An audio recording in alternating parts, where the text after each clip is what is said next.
Budget MTG Decks. All magic fun, all cards under $1. I'm David, this is my main man Reed.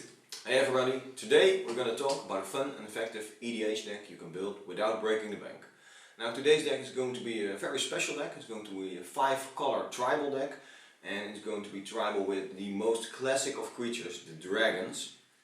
With all our decks there's just one additional build rule, and that is that all cards need to be under $1 in price. So this makes for very cheap decks.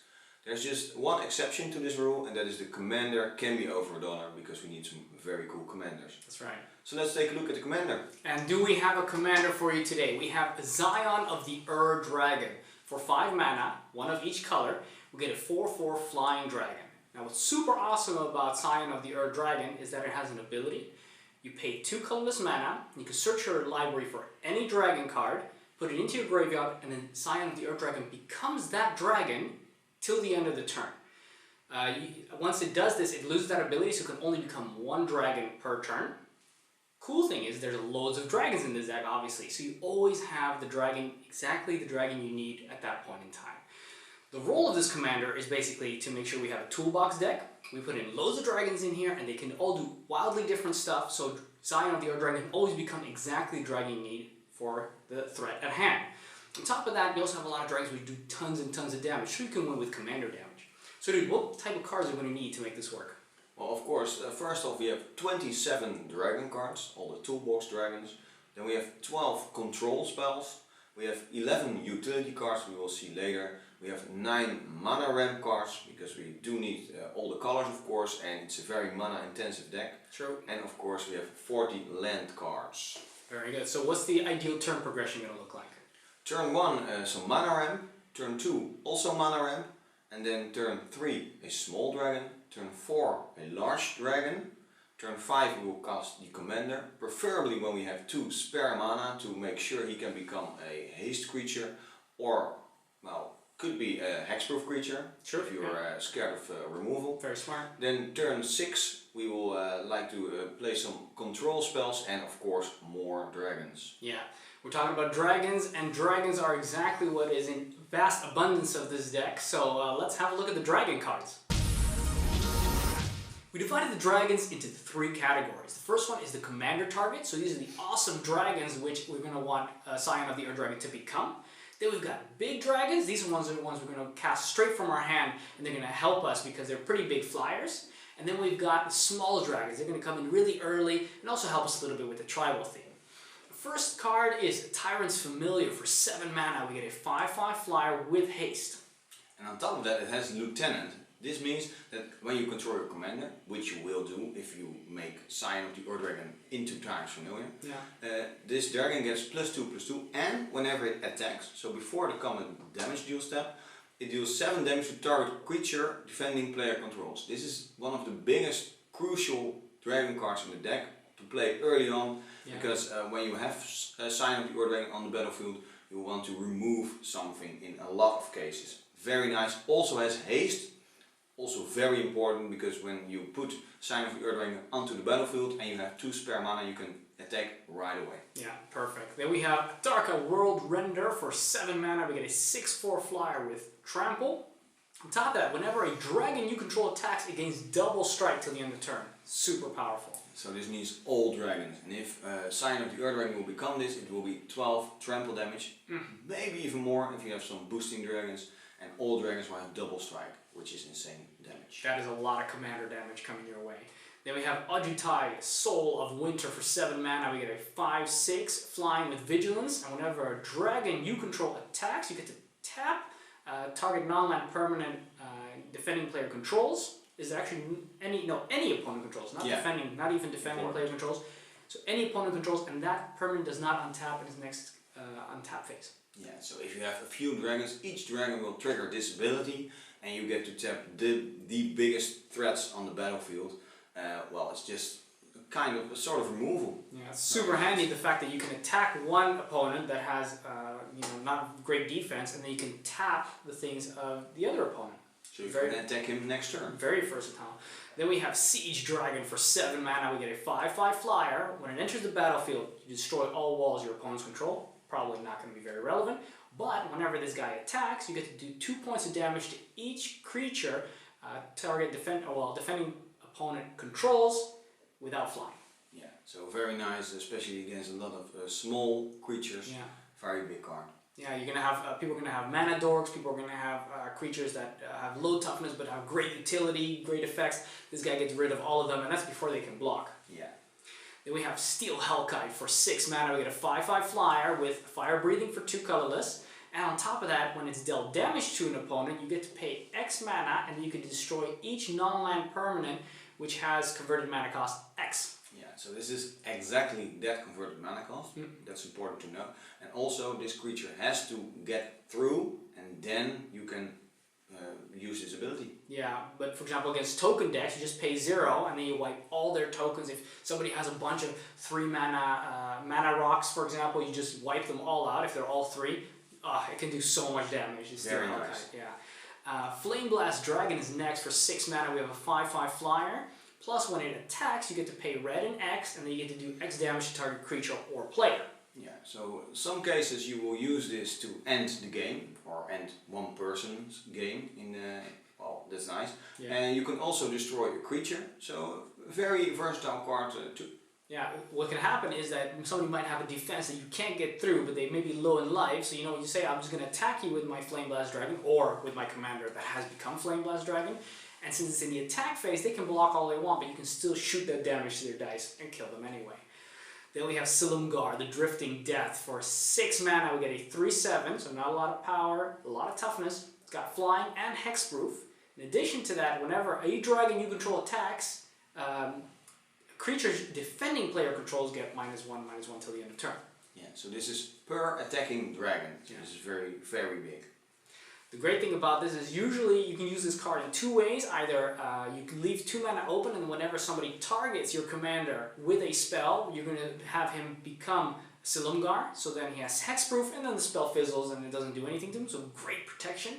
In addition to that, you can also have your commander become Silumgar to attack with multiple dragons, and then all your defending the creatures of the defending player become so low in toughness that they will die, even if they have indestructible or regenerate or whatever. The next card we have is Bell-Toll Dragon for 6 mana. We get a 3/3 flyer. Not so great, but it has hexproof. So in that sense, it's exactly the same as the target for Silumgar, because sometimes we're going to want to protect our commander from target pinpoint removal. And Bell-Toll Dragon is a great target if Silumgar is not available, for example. And it also has Megamorph 7. Yeah, this means you can also put this card, cast this card for there's 3 mana, but you get to put it face down onto the battlefield. It will be a 2/2 creature without any special abilities. And then you can Megamorph it for 7 mana later on, at any point in the game. And then it will get turned face up, and it will have a +1/+1 counter. In addition to that, each creature, each other dragon creature, I will have to say, you control, will also gain a +1/+1 counter. It's not really in there because of this ability, could come in handy, but it is of course in there for hexproof. You really want to protect Scion, you don't want to cast it again for 7. So, well, Silumgar and Bell-Toll Dragon are in there for hexproof, just the utility of this. Yeah, exactly. Acid Spear Dragon for 6 mana is pretty much exactly the same as Bell-Toll Dragon, except it's black. And instead of hexproof, it has Death Touch. So the Death Touch we have in there when there's some really awkward situation where you really need to kill something that's coming your way, you can make Scion become the Acid Spear Dragon, and then, well, then you're going to trade. But it could be that you're in a situation where you really need to destroy something massive. Yeah. Also, just a small dragon, but only there for the Death Touch. You can just leave it open, and your opponents will be afraid to attack you with their big flyers. Yeah, and plus you could have it maybe morphed and before, or just cast for some morph cost, and then you can Megamorph it as a surprise, and people don't know, wait a second, is that the Bell-Toll Dragon? Is that the Acid Spear Dragon? I don't want to attack because it could be the Death Toucher one. Then we have Teneb the Harvester. Oh, this card is so great. For 6 mana, we get a 6/6 flying dragon. That's huge. That's amazingly large. On top of that, whenever this guy deals combat damage to an opponent, you get to pay 3 mana and then take a creature card from any graveyard and put it onto the battlefield. You're obviously going to grab your own dragons. Yeah. That's best in that situation. Yeah, very nice, of course, especially because Scion of the Earth Dragon puts dragons into your graveyard, and you can just get them out with this card. Yeah. You do have to get through with this card, of course. And what is also important to note is that if you become Teneb the Harvester with Scion, You can't return this card from your grave to the battlefield. Well, you can, but you will lose one because they are legendary and they will both have the same name. Correct. The same. Another creature that's also legendary is Varash the Hunter for 6 mana. We get a 6/6 flyer, and when this guy gets through, you get to pay 3 mana, and then you get to put 6+1/+1 counters onto this creature, which could of course be your commander. Yeah, very nice. Of course, it's really big. If you can just put it onto the battlefield, just cast it, maybe with Tenep, could be. Then you can just make it become a 12/12 for the next turn. Well, you will have a lot of targets that your opponents need to remove, so they have to choose. They can remove everything, mostly. Yeah. So, very nice. Yeah, and if of course you have Scion become Varash for the turn, you attack, then it gets those 6+1/+1 counters, and then at the end of the turn it's no longer Varash, then it's Scion again, but you know what, those +1/+1 counters stay on him, so he's a 10/10 flyer. Very nice. Yeah. Then we get a Warmonger Hellkite for 6 mana. We get a 5/5 flyer. It also has sort of fire breathing for all your other creatures for 2 mana, but that's not very important. What is important is that it states that all creatures attack each combat if able. So this is a great card to cast in somebody else's turn. Yeah, to become in somebody else's turn, of course. Well, because they do have to attack you with all their great utility creatures, which don't have a lot of toughness, they will die. Yeah, exactly. Great surprise, or they have to attack each other. Shenanigans. Then we get to the last one of the commander targets, and that is Savage Ventmaw for 6 mana. We get a 4/4 flyer, and when this guy attacks, you get 3 red mana and 3 green mana. You can pretty much use it till the end of your turn. Yeah, so with this card, it's actually possible to cast 2 dragons in 1 turn. So maybe early on, you just want to have a battlefield presence. You can just become this card and gain a lot of mana. You also have your own normal mana, of course, and then put 2 dragons on the battlefield for the turns to come. Yeah, very sweet target for Scion. Alright, those are the targets. Then we have some big dragons, which we're probably going to be casting from our hand. The first one is Dromoka the Eternal. For 5 mana, we get a 5/5 flyer. Huge. Big dragon. And on top of that, whenever a dragon you control attacks, so not only when Dromoka attacks, but whenever a dragon you control attacks, you get to bolster 2. Yeah, bolster 2 means you get to put 2 +1/+1 counters on a creature you control with the lowest toughness. You can choose one with the lowest toughness if you have more with the same toughness. This could come in very handy if you become this in some cases, if you have a lot of dragons, because it will trigger a lot of times, but mostly you have a different target. Yeah. Then we have Kolaghan the Storm's Fury for 5 mana as well. We get a 4/5 with flying, and whenever dragon creature you control attacks, creatures you control get +1/+0. Also very nice. Great boost. It also has dash, which means it's for the same cost actually, which means you will put it onto the battlefield with haste, but you get to return it at end of turn. Some protection for the card and with haste, of course, but mostly you will be just casting this card, I think. Yeah, you just want to have as many dragons on the battlefield so that you can have triggers like, for example, what Dromoka has. Then we have Boltwing Marauder for 5 mana. We get a 5/4 flyer, and whenever another creature enters the battlefield, target creature you control gets +2/+0. Okay, not super impressive, but you know, if he's on the battlefield, it's going to be doing a little bit of work. Mostly you won't be having a lot of creatures enter the battlefield per turn. No. It could be nice. Then we have Necromancer Dragon for 5 mana. I really like this dragon. He's a 4/4 flyer, and whenever he deals combat damage to an opponent, you get to pay 2 mana, you get to put down a 2/2 zombie token, and on top of that, each opponent has to put 2 cards from their library into the graveyard, but you know, that's not that interesting. You get a little zombie token. Pretty cool. Very nice. Then we have Harbinger of the Hunt. For 5 mana you get a 5/3 flyer, and you can, for 3 mana, deal 1 damage to each creature without flying, and for 3 mana you can deal 1 damage to each creature with flying. Nice removal. Very nice removal, yeah.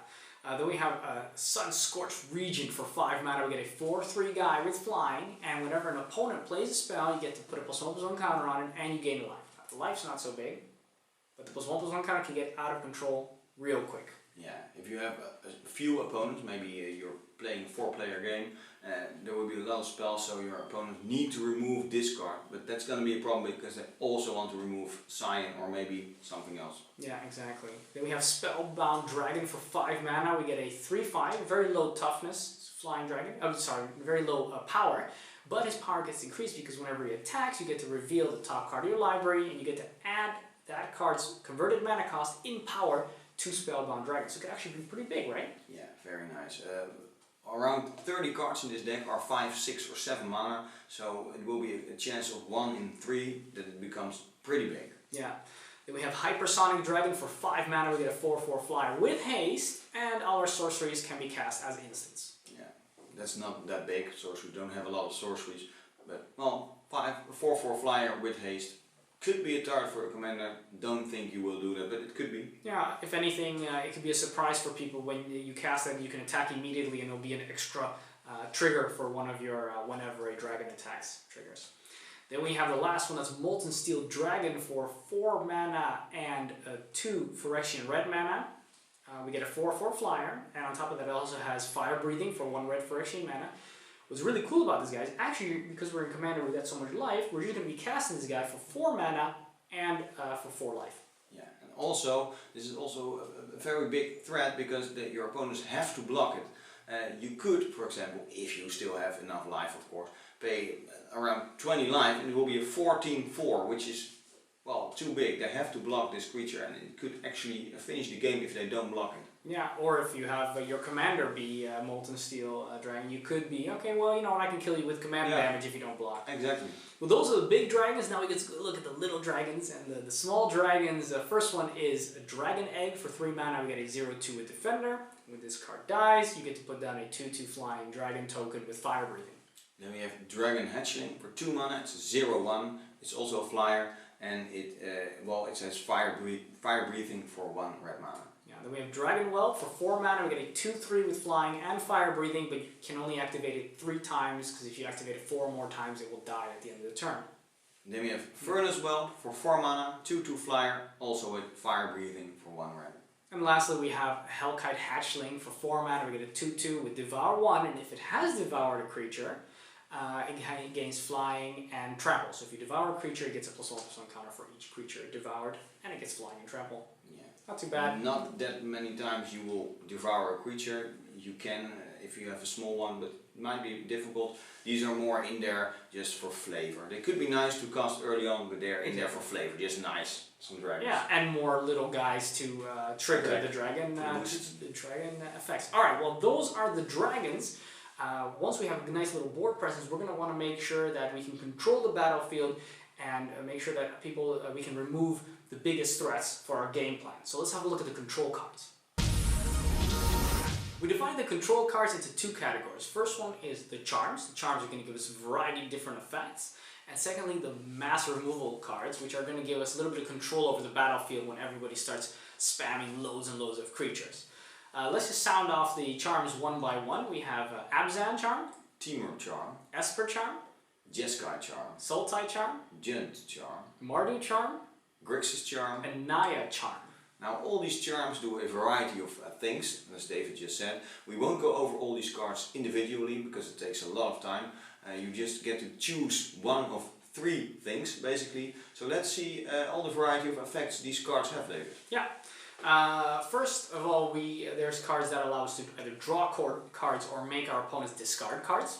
Then we have removal for all kinds of stuff, creatures, enchantments, artifacts or graveyards. Yeah, and then we can also use these cards to place +1/+1 counters or even creature tokens.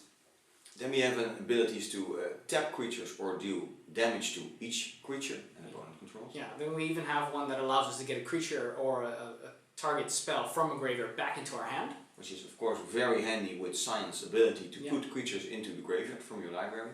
And then last of all the abilities, it is a counter spell. Some of the charms are counter spells. People don't know if you have that, so that's really, really nasty. Then we go to the mass removal cards. We first have Deathbringer Regent for 7 mana. We get a 5/6 flying dragon, which is very flavorful in this thing. The great thing about it is that when you cast him and he comes into the battlefield, you get to destroy all creatures on the battlefield, but this only triggers if there are 5 or more creatures on the battlefield when he comes in. Yeah, mostly there won't be 5 or more. It's of course very handy to get this guy to bring death to the battlefield. Just mass removal if you really need it. Yeah, and it doesn't work, of course. You can't turn Scion of the Earth Dragon into Deathbringer Regent because Scion will already be on the battlefield, so the ability won't trigger. So this is really one of those cards you want to cast from your hand. Scion will probably die though, but so be it. Next card is Dune Blast for 4, 5, 6, 7 mana. We have a sorcery that states choose one creature and destroy the rest. Of course, very handy. Then we have Harsh Mercy for 3 mana. Each player chooses a creature type. Destroy all creatures that aren't of the chosen type. They can be regenerated. Yeah, so we choose dragons. Everybody else, picks something. They might have a human here. They might have a zombie there, but unless it's tribal, we're going to come out on top. Those are the mass removal and the control cards. Let's have a look at the utility cards. We divided the utility cards into reanimation cards and synergy cards. Now the reanimation cards are there because we throw so many dragons into our graveyard that it's nice to be able to get one from the graveyard back onto the battlefield sometimes. Let's have a look at our first card. That's Fearsome Awakening. For 5 mana we get a sorcery that returns target creature card from our graveyard to the battlefield. And if it's a dragon, which it will be, it gets 2+1/+1 counters on it. Very nice. Then we have Vigor Mortis. For 4 mana we get to return a creature to the battlefield from the graveyard, and if green mana was spent to cast this spell, you get to put an additional +1/+1 counter on it. Yeah, but I'm pretty much always going to have green to be able to cast it as well, so it's always going to get that +1/+1 counter. Then we have Miraculous Recovery for 5 mana. It's a little bit more expensive. It also returns a creature card from your graveyard back to the battlefield.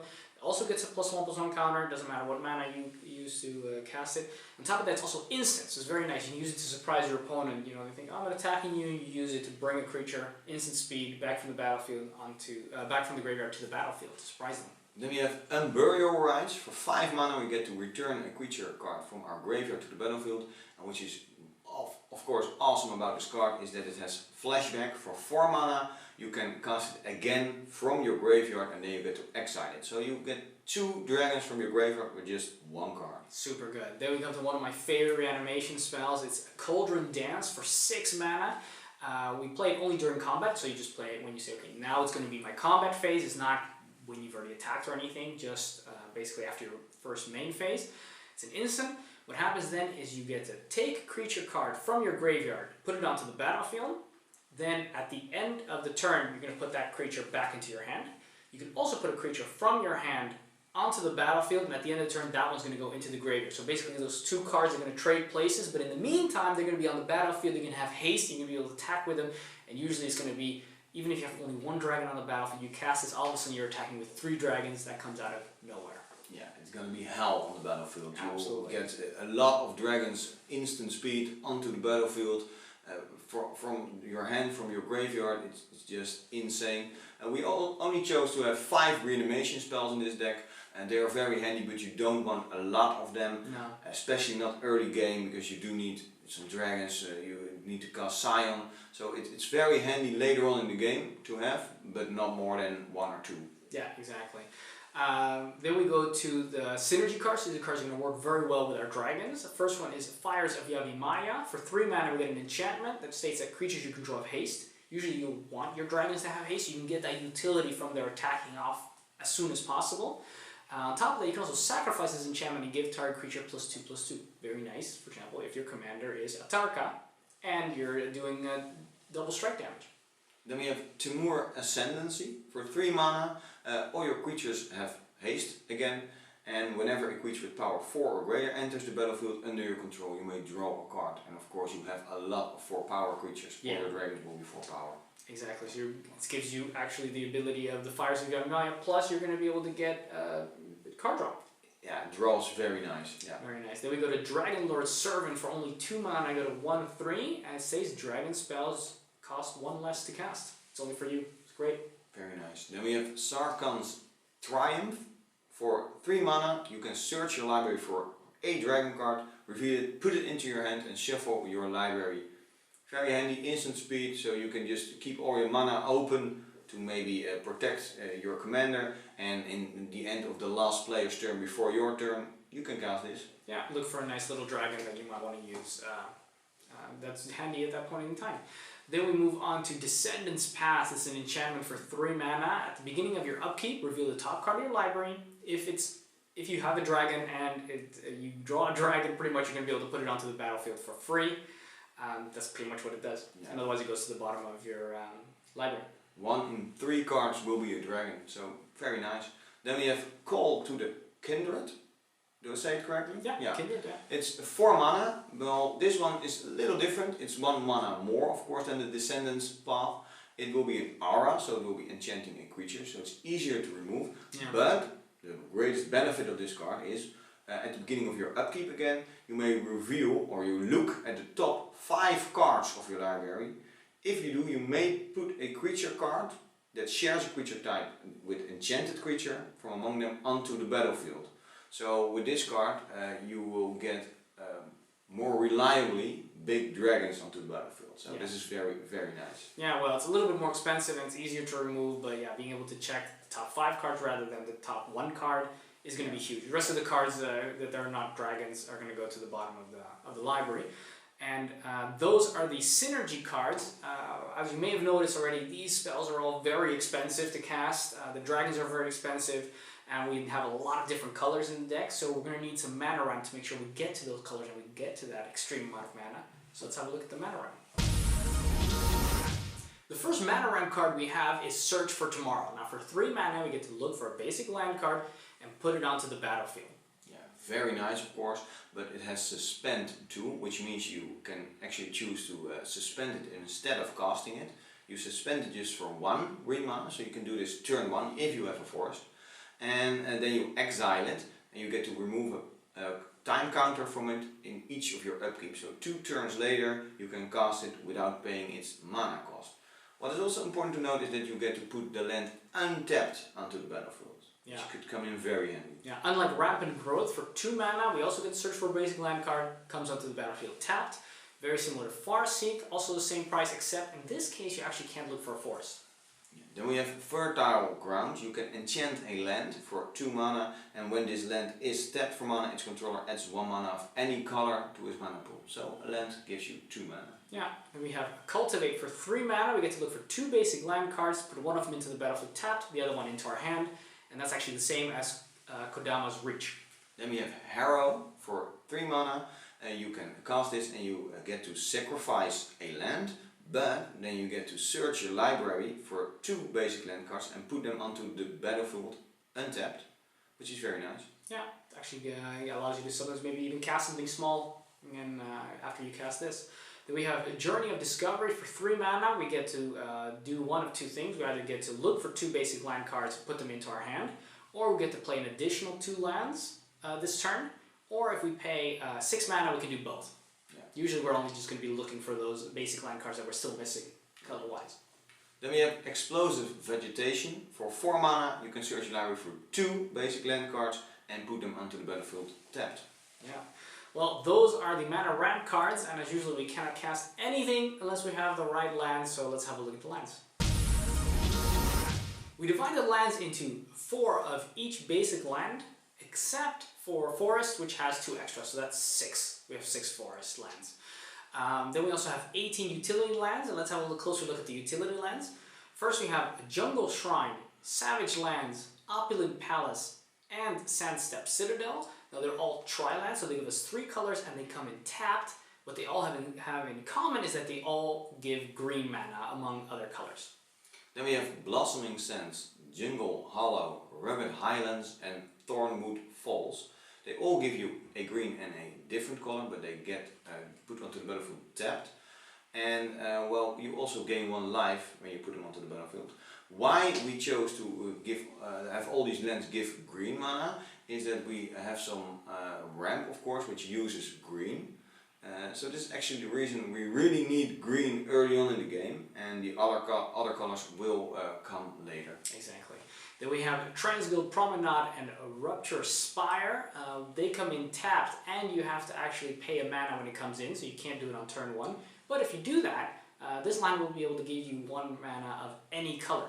Yeah, big loss of speed, of course, but because it's 5 colors, it's actually that important to have all colors, that these cards are good enough for our deck. So this is why they're in. Yeah, and it's not a very, this Dragon deck is not a very fast deck, so it can afford a little bit of speed loss. Yeah. Then we go to the Vivid lands. We got Vivid Meadow, Vivid Creek, Vivid Marsh, Vivid Crag, and Vivid Grove. They all come in tapped with 2 counters on them, and we can actually, it gives us 1 mana of each respective color, but we can also tap it and remove 1 of the counters to give us 1 mana of any color. So each land actually gives us any color 2 times. Then we have Terramorphic Expanse and Evolving Wilds. They both also do the same. You can sacrifice them and search your library for a land card, put it onto the battlefield tab, a basic land card of course.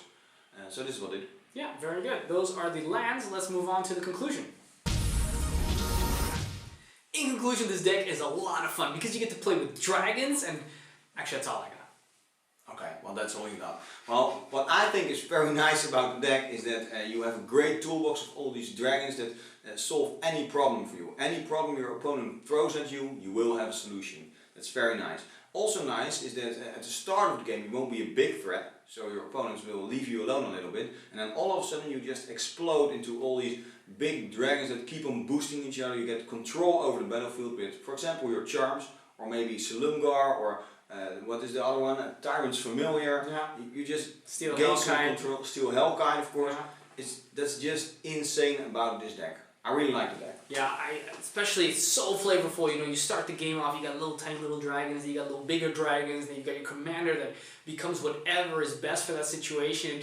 It's really a thinking man's or woman's deck, because whenever a situation comes, you go, I wonder what creature, what dragon is going to help me solve this situation. So that's really, really cool about it. Plus all those charms, you have so many different options that people can never prepare for it. People can never know exactly what you have in your hand because those 9 charms have a multitude of different options. So the choices, every game is going to be completely different. And on top of that, it's also dragons. So what's not to love about that? On top of that, the deck's also pretty affordable, right? The whole deck is just below $51, and we did the math on magiccards.info. It's a site that compares Magic prices from different sites. So we use the medium price. You can really buy this deck for below $51. This is actually one of our most expensive decks, you can say, but that is also because Scion of the Earth Dragon itself is actually $19. So that's almost half the cost of the deck. Yeah. And maybe you can just trade for this one. Could be cheaper. Yeah. Now we're going to ask you to press that subscribe button, because if you subscribe, you're going to get a notification whenever new videos come out. So whenever we post something, you're going to get a notification, which is super handy to stay up to date on the newest deck techs. You can also get to see the top 5 lists or any other types of Magic videos that we're going to make. You're going to be able to see exactly at the moment that we post them. So that's awesome. On top of that, it also helps us get more people aware of this channel. So if you want to help us out with that, please press that subscribe button. Rick, you still have a question of the day for us. Yeah, and that is, which budget tribal commander deck should we make next? You can leave your answer in the comments below this video. Yeah, well, that's it. So thanks for watching. I'm David. And I'm Ruud. And this was Budget MTG Decks.